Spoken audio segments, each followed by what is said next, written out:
His mouth was on mine before the elevator doors even closed. I didn't know his name. Didn't know why his hand was suddenly cupping the back of my neck, or why he tasted like coffee and something desperate.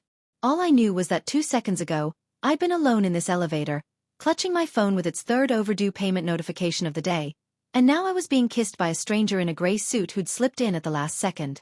"Don't move," he whispered against my lips. His other hand found my waist. "There's a camera. Make it look real." My brain was screaming questions, but my body just leaned in. His thumb traced my jawline. The elevator hummed upward. 12 floors in a downtown building I couldn't afford to work in anymore, and I was kissing someone who smelled like expensive cologne and rain. When the doors finally opened on the 7th floor, he pulled back. His eyes were dark, almost black in the fluorescent light. "Thank you," he said quietly. Then he straightened his tie and walked out like nothing had happened. I stood there, lipstick probably smudged, heart hammering against my ribs. The doors started closing. I jammed my hand between them, stumbled out into the hallway. Wait, what the hell was that? He was already 10 feet away, his shoulders tense.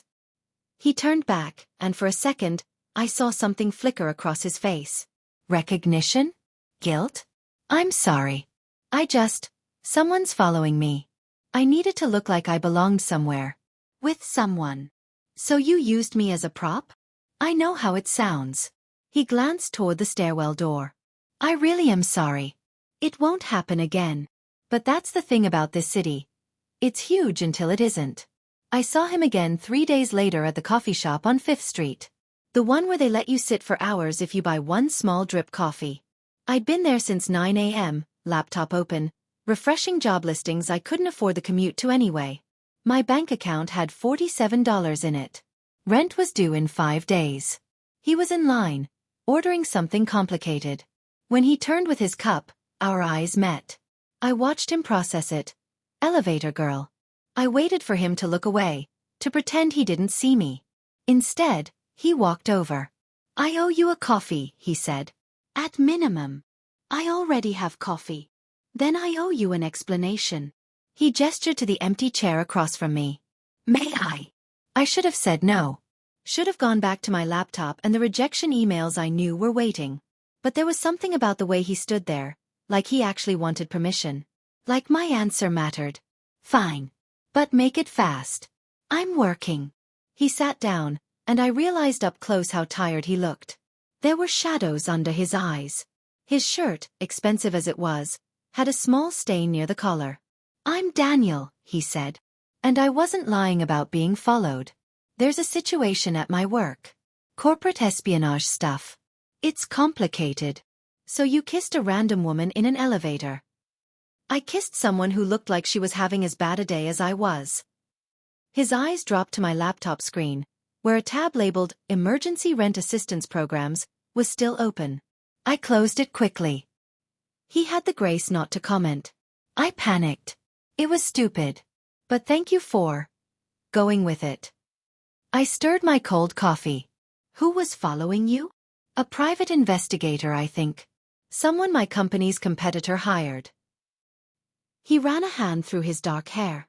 "Look, I know this sounds like a bad thriller. But my firm is in the middle of acquiring another company, and there are people who don't want it to happen. They're watching everyone involved." "What do you do?" "I'm an analyst. Risk assessment." He smiled, but it didn't reach his eyes. "I analyze whether things are worth the investment. Whether people are telling the truth about their assets." Something cold settled in my stomach. I thought about my own assets. Non-existent. My truth. Desperate. "Sounds soul-crushing," I said. "It is. But it pays the bills." He paused. "Sorry. That was tactless." I wanted to ask how he knew about my bills, but that was paranoid. He'd seen one tab on my screen. "That's all. I need to get back to work." "Of course." He stood, then hesitated. "I really am sorry about the elevator. If there's anything I can do to make it up to you." "Forget it happened. We're even." But he was already pulling out his wallet, taking out a business card. "In case you ever need. I don't know. A reference?" I have connections in a lot of industries. If you're job hunting. I stared at the card. Daniel Chen. Senior Analyst, Meridian Capital Group. A downtown address that probably had real art in the lobby. I don't need charity. It's not charity. It's networking. His expression was unreadable. Everyone needs connections in this city. I took the card. Told myself I'd throw it away later. Thanks. After he left, I sat there for another hour, not working, just thinking. About the way he'd looked at my laptop screen. About how he'd found me in a coffee shop in a city of millions. About the fact that his firm assessed risk. Analyzed whether people were telling the truth about their assets. I opened a new search tab and typed, Meridian Capital Group. The first result made my throat tight. They were one of the largest debt acquisition firms in the state. They bought up unpaid loans, medical bills, credit card debt. They analyzed which debts were collectible, then pursued them. My student loans had been sold to a collection agency 8 months ago. I looked at his business card again. Senior Analyst. Risk Assessment. Had he known who I was in that elevator? Had he recognized my name from some file, some spreadsheet of people who owed money they couldn't pay back? My phone buzzed. Unknown number. I almost didn't answer. Hello. Hi, is this Emma Torres? A woman's voice, professional and bored. Yes. This is Monica from Apex Collections. We're calling regarding account number. I hung up. My hands were shaking. When I looked up, Daniel was standing outside the coffee shop window. Just standing there in the rain that had started falling. Staring in at me like he'd never left. Like he'd been watching the whole time. Our eyes met through the glass. He lifted his phone to his ear. Mine buzzed again. Same unknown number. I didn't answer. Just grabbed my laptop, shoved it in my bag, and headed for the back exit. My heart was doing that thing where it feels like it's beating in your throat. Like your body knows something's wrong before your brain catches up. The rain was coming down hard now. I didn't have an umbrella. Didn't have a lot of things. Emma, wait. He'd followed me into the alley. Of course he had. His suit jacket was already soaked, hair plastered to his forehead. He looked less like a corporate analyst and more like someone who just made a terrible mistake. You know my name, I said. You knew it before I told you. He stopped walking. The rain fell between us like a curtain. Yes. How long have you been following me? I'm not. He exhaled hard. It's not like that. I saw your file 3 weeks ago. Torres, Emma. Student loan debt. $63,000. Default status. Flagged for collection priority. The number hit me like a physical thing. Hearing it out loud in his voice. And you just happened to be in my elevator? My coffee shop. The elevator was chance. The coffee shop. He ran a hand over his face. I needed to see if you were okay. If I was collectible, you mean? If you were okay. His voice was sharp now, almost angry. Do you know what I do all day, Emma? I look at files. Names and numbers and addresses. I calculate how much pressure it takes to make someone pay. I decide which debts to pursue and which to write off. And 3 weeks ago, your file landed on my desk, and I saw that you've been paying $40 a month on a $63,000 loan. $40. Every month. For 8 months. Even though it's not even covering the interest. My eyes stung. From rain. From shame. What's your point? My point is that most people stop paying. They give up. But you haven't. And I wanted to know why. He took a step closer. I wanted to know who you were. So you kissed me in an elevator. That was. He laughed, but it sounded broken. That was genuine panic. The investigator was real. But yes, I'd been thinking about you. Wondering if I'd run into you. Then when I did, He stopped. I made everything worse. I know that. The rain was so loud I could barely hear him. I was soaked through, shivering. You're supposed to be collecting my debt. That's your job. I'm supposed to assess whether it's worth collecting. Whether you have assets, income potential, anything we can leverage. He was close enough now that I could see water dripping from his eyelashes. I wrote in my report that you're uncollectible. I recommended they close your file. I stared at him. Why would you do that? Because $40 a month from someone with no assets isn't worth the cost of pursuing. Because the company will write it off for a tax break anyway. Because... He stopped. Because I'm tired of ruining people's lives for money they borrowed to try to improve those lives in the first place. Something in my chest cracked open. I can't afford to believe you. I know. We stood there in the rain. Two soaked, miserable people in an alley that smelled like garbage and regret. And then, because I was apparently determined to make every bad decision available to me, I said, I lost my job 6 weeks ago. Marketing coordinator at a startup that went under. I've been using the last of my savings to pay rent and that $40 every month. And next week I'll probably have to choose between the two. So no, I'm not okay. But you already knew that, didn't you? I suspected. And you still showed up at my coffee shop. I wanted to help. By offering me networking opportunities? Connections. I laughed. You work for the company that owns my debt, Daniel. Every connection you have is built on people like me falling apart. You're right. He didn't argue. Didn't defend himself. You're completely right. I've spent 5 years at that firm telling myself I'm just doing a job. That I'm not responsible for the system. But I am. We all are. So quit. I'm going to. He said it so quietly I almost didn't hear. I already gave notice. Last Friday. I'm done in 2 weeks. The rain slowed to a drizzle. I could hear traffic from the main street. Someone's car alarm going off blocks away. Why? Because I looked at your file and I couldn't sleep. Because I went to that coffee shop hoping to see you and felt like a stalker. Because I'm 32 years old and the only thing I'm good at is quantifying human suffering. He met my eyes. Because when you kissed me back in that elevator, even though you didn't know me, even though I just dragged you into my mess, I felt like a person again instead of a spreadsheet. I should have walked away. Should have told him his guilt didn't fix anything. But instead I heard myself say, what are you going to do after you quit? I don't know. I have savings. Maybe something that doesn't destroy people. That's not a plan, says the woman refreshing job listings in a coffee shop. I almost smiled. Almost. We're both kind of a mess, aren't we? Yeah. He looked at me like he was trying to memorize something. Can I buy you lunch? Actual lunch, not charity. Just 2 people who are figuring things out. I knew it was a bad idea. Knew I should say no, should maintain boundaries, should protect myself from whatever this was. But I was cold and wet and tired of protecting myself from a life that was falling apart anyway. There's a Thai place 2 blocks from here.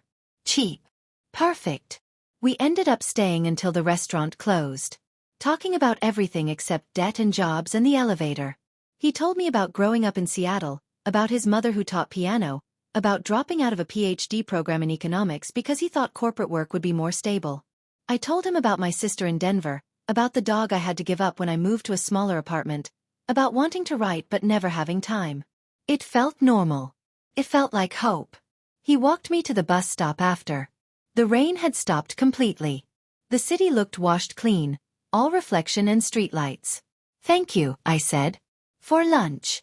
For being honest. Can I see you again? He asked it like he wasn't sure I'd say yes. Like he hadn't just spent 4 hours making me laugh. Maybe. I smiled. I'll think about it. Fair enough. The bus pulled up. I started to get on, then turned back. Daniel? That report you wrote. About me being uncollectible. Is it going to stick? Something flickered in his expression. It should. But there's a review process. If someone else looks at your file, they might disagree. They might. He shoved his hands in his pockets. I'll make sure it doesn't happen. I still have 2 weeks. I can bury your file in closed accounts. I nodded. Got on the bus. Watched him through the window as we pulled away, standing there under the streetlight like a character in a movie about beautiful, complicated mistakes. My phone buzzed as we turned the corner. A text from an unknown number. Asterisk check your student loan account. Tomorrow. Trust me. I pulled up my loan portal that night. Couldn't help myself. Still showed the same balance, the same default status. Same $63,000 hanging over my head like a sword. The next morning, I checked again. The balance was zero. Not closed. Not paid. Just gone. Like it had never existed. And in the note section, a single line. Asterisk account purchased by private investor. Debt forgiven per investor terms. Asterisk my hands were shaking so hard I almost dropped my phone. I called the number Daniel had texted from. It rang 4 times, then went to voicemail. Generic greeting. No name. I tried again. And again. Nothing. I pulled up Meridian Capital Group's website. Searched the staff directory. Daniel Chen's profile was still there, but with a notation. No longer with company as of October 14th. That was yesterday. He'd left early. 2 weeks early. I went back to the coffee shop, even though I knew it was stupid. Sat there for 6 hours.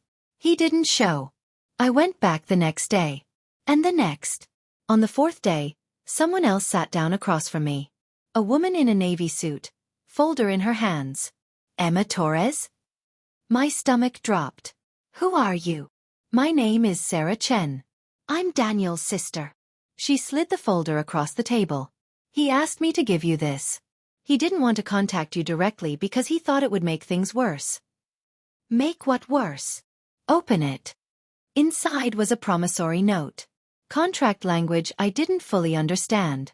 But the numbers were clear. $63,000. Loan from Daniel Chen to Emma Torres. 0% interest. Payments due whenever I could afford them. No minimum. No collections. No deadline. He bought your debt, Sarah said quietly. With his savings. The entire severance package he would have gotten from Meridian if he'd stayed the 2 weeks.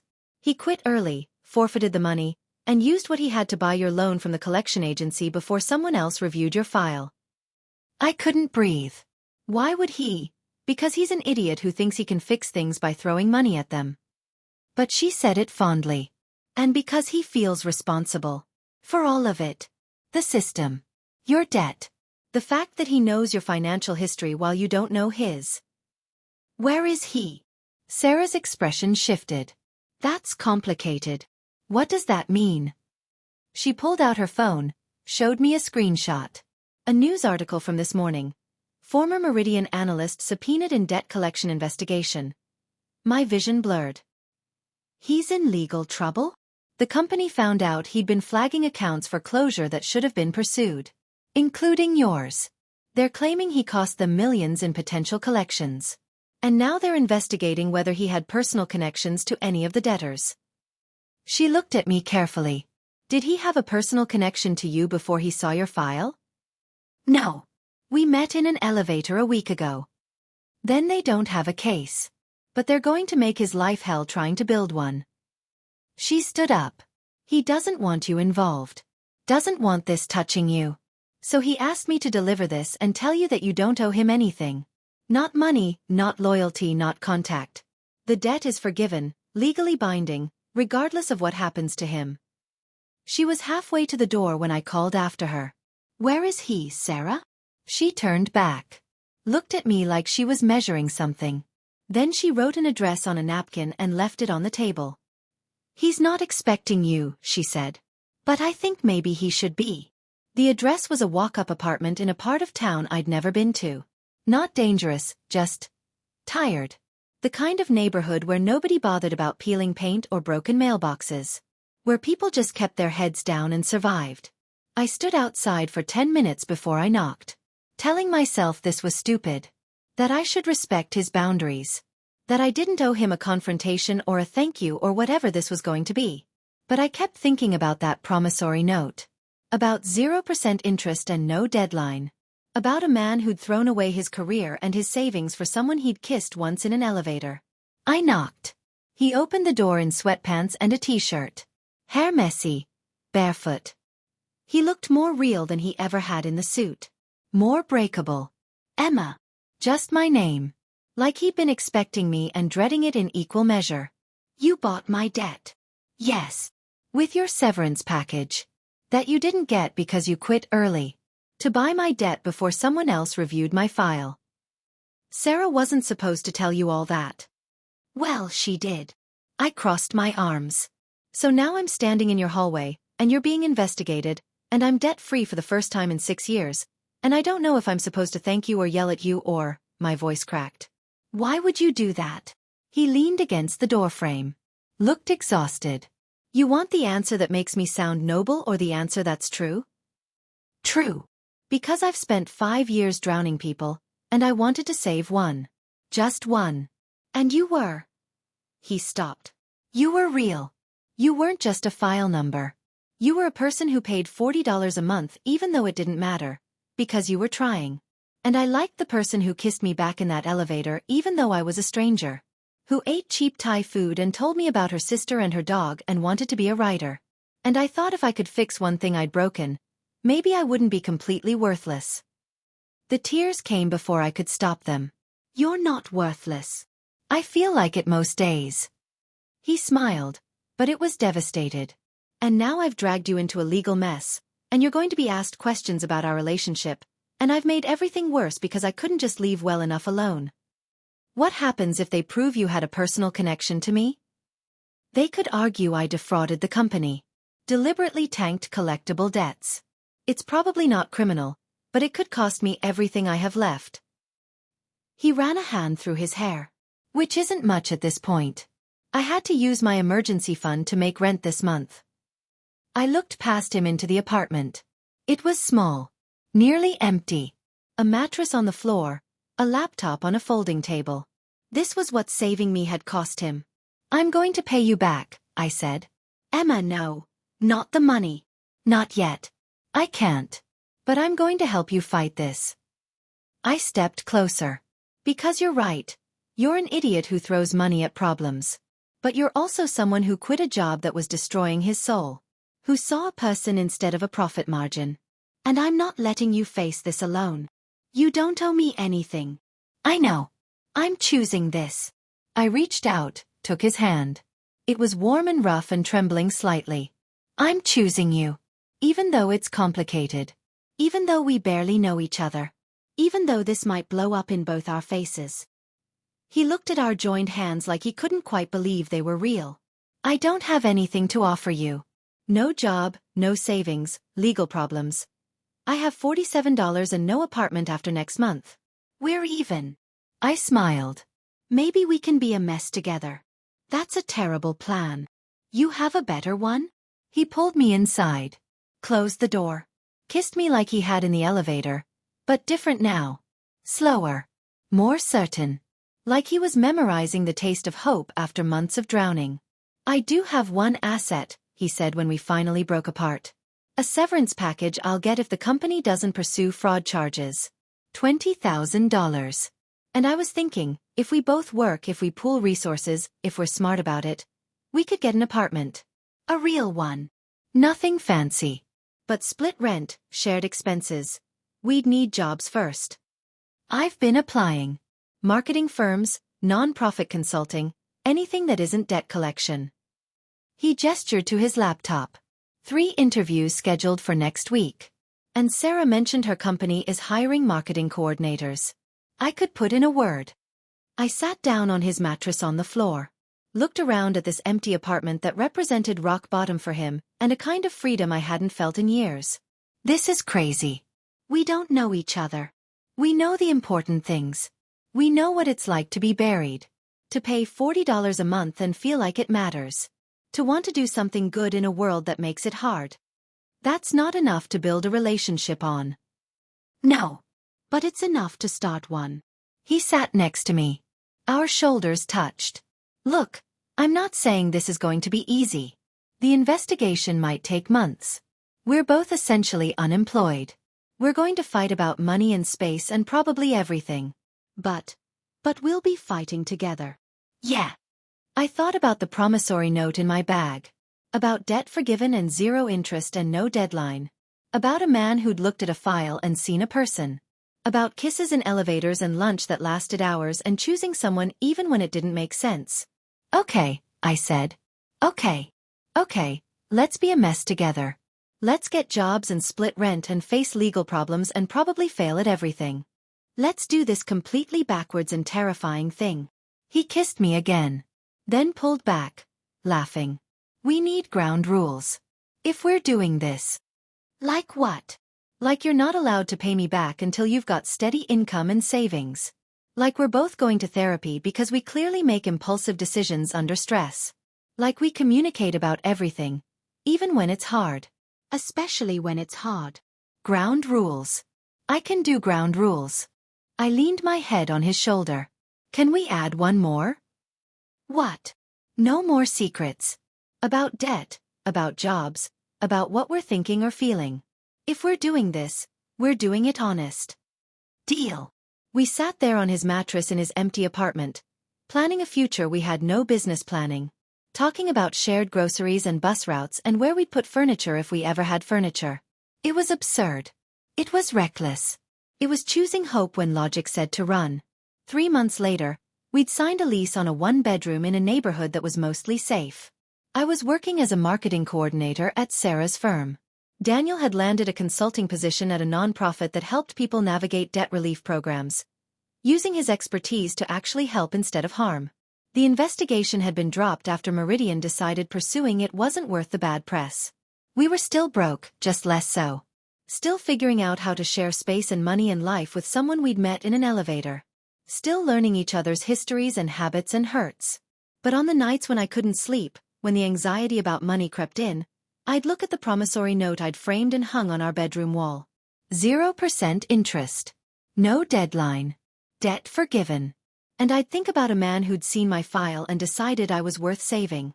Who'd kissed me urgently in an elevator and then slowly, carefully, for real. Who'd chosen to drown together instead of surviving alone. I'd roll over and find him awake too, staring at the ceiling, probably worrying about bills or work or all the ways we might fail. Hey, I'd whisper. Hey yourself. We're going to be okay. Yeah. Maybe not today. Maybe not next month. But eventually. We're going to be okay. And he'd reach for my hand in the dark, squeeze once, and I'd feel it. That same thing I'd felt in the elevator, in the coffee shop, in the rain. That terrifying, ridiculous, absolutely certain feeling that sometimes the biggest risks are the ones most worth taking. That sometimes the person who saves you is the one falling right beside you. That sometimes love is just two people deciding that drowning together is better than swimming alone. And then, slowly, teaching each other how to float.